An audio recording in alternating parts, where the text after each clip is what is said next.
Assalamualaikum warahmatullahi wabarakatuh. Alhamdulillah rabbil alamin. Asyhadu an la ilaha illallah, asyhadu anna Muhammadan abduhu rasuluh la nabiyya ba'da. Allahumma shalli ala Muhammad wa ala alihi wa ashabi ajmain. Saudara pemirsa di mana saja Anda berada, bertemu kembali dengan saya Mukhlis Dendros dalam Kultum, kuliah lebih kurang 7 menit dengan judul Allah Ghayatuna. Allah berfirman, Sibghatullah wa man ahsanu minallah sibghah. Celupan Allah, dan siapakah yang lebih baik celupannya daripada celupan Allah. Wa nahnu lahu abidun, dan kami kepadanya menyembah. Surat Al-Baqarah ayat 183.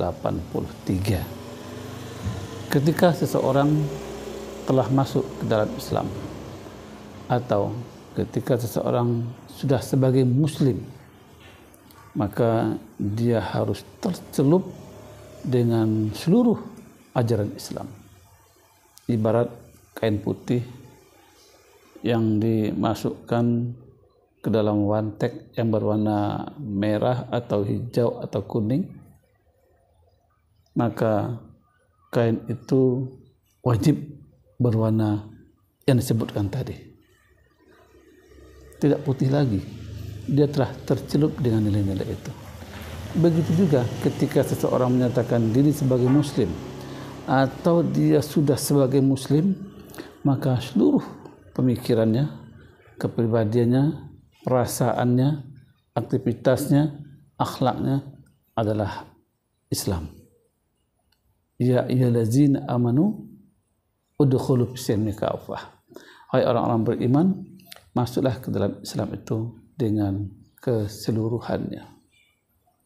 Allah merupakan tujuan bagi seorang muslim dalam seluruh aktivitasnya.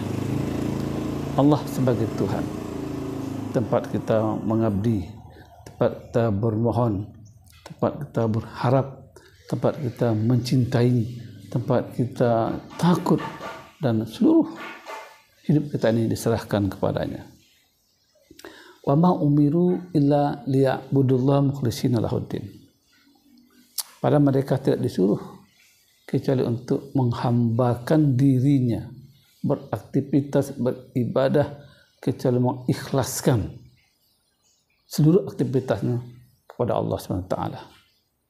Sehingga amal-amal apapun yang dilakukan tanpa pamrih, semuanya ditujukan kepada Allah SWT. Dia beribadah tidak mengharapkan tumpukan, tidak mengharapkan sanjungan, tapi yang diharapkan adalah pahala, ridho dari Allah SWT. Seorang muslim harus menyerahkan seluruh kehidupannya kepada Allah sehingga sempurnalah pengabdiannya. Qul inna salati wa nusuki wa mahyaya wa mamati lillahi rabbil alamin. Katakanlah, sesungguhnya salatku. Jadi ini mewakili ibadah yang kita lakukan. Salat apa saja? Inna salati, sesungguhnya salatku, wa nusuki, dan ibadahku. Ibadah apa saja? Keseluruhan yang kita lakukan. Wa mahyaya, dan seluruh hidupku. Apa saja aktivitas yang kita lakukan dalam hidup ini. Bahkan hidup yang diberikan Allah juga merupakan karunia Allah yang perlu kita abdikan kepada Allah Ta'ala. Sampai wa mamati, mati sekalipun yang akan dialami oleh seluruh makhluk, maka lillahi rabbil alamin. Semuanya itu karena Allah SWT. Jadi kita ini tidak berdaya sebenarnya, sehingga dituntut seluruh aktivitas kita adalah lillah, yaitu mengharapkan ridha Allah, mengharapkan cinta Allah. Salat kita, hidup kita, ibadah kita, mati kita, itu semuanya karena Allah SWT. Ibadah harus dengan niat yang ikhlas, harus sesuai dengan apa yang diajarkan oleh Rasulullah, dan tujuannya adalah mencari ridha Allah. Sehingga andai kata nanti kita melaksanakan aktivitas itu, maka aktivitas itu bernilai pahala.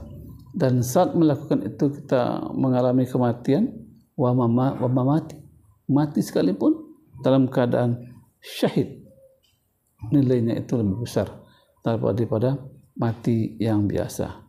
Sehingga mati dapat pahala penilaian istri Allah SWT.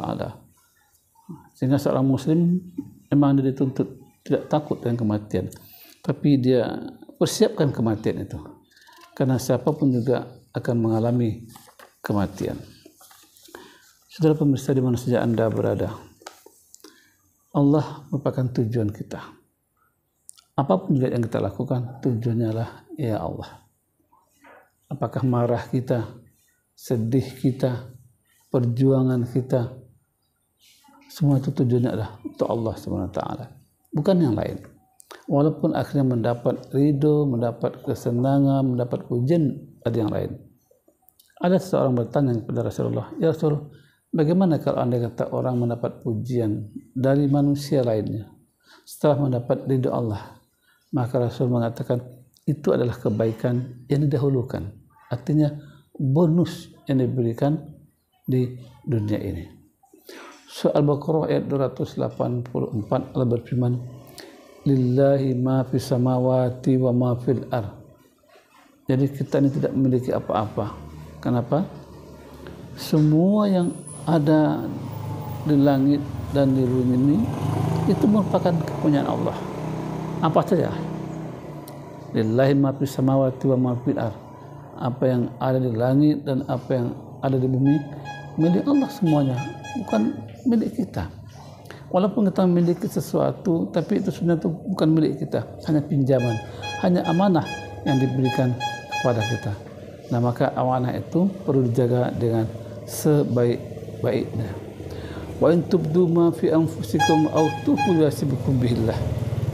Jika kamu melahirkan yang ada dalam hatimu, yaitu diucapkan, atau kamu sembunyikan amal yang kamu lakukan itu, niscaya Allah akan membuat perhitungan dengan kamu tentang perbuatan itu. Jadi ibadah yang kita lakukan itu apakah disebutkan, dilihat orang ataupun tidak, disembunyikan sekalipun, Allah akan memperhitungkannya. Artinya diri kita ini tidak luput dari perhatian, pandangan, dan juga pantauan Allah SWT. Saudara sekalian, di mana saja Anda berada, mudah-mudahan kita menyadari bahwasanya kehidupan yang kita miliki ini hanya kehidupan yang dititipkan Allah SWT, yang harus kita gunakan untuk sebaik-baiknya dalam seluruh aktivitas kita. Karena memang kita adalah makhluk yang dititipkan oleh Allah untuk mengabdi. Wa ma khalaqtul jinna wal insa illa liya'budun.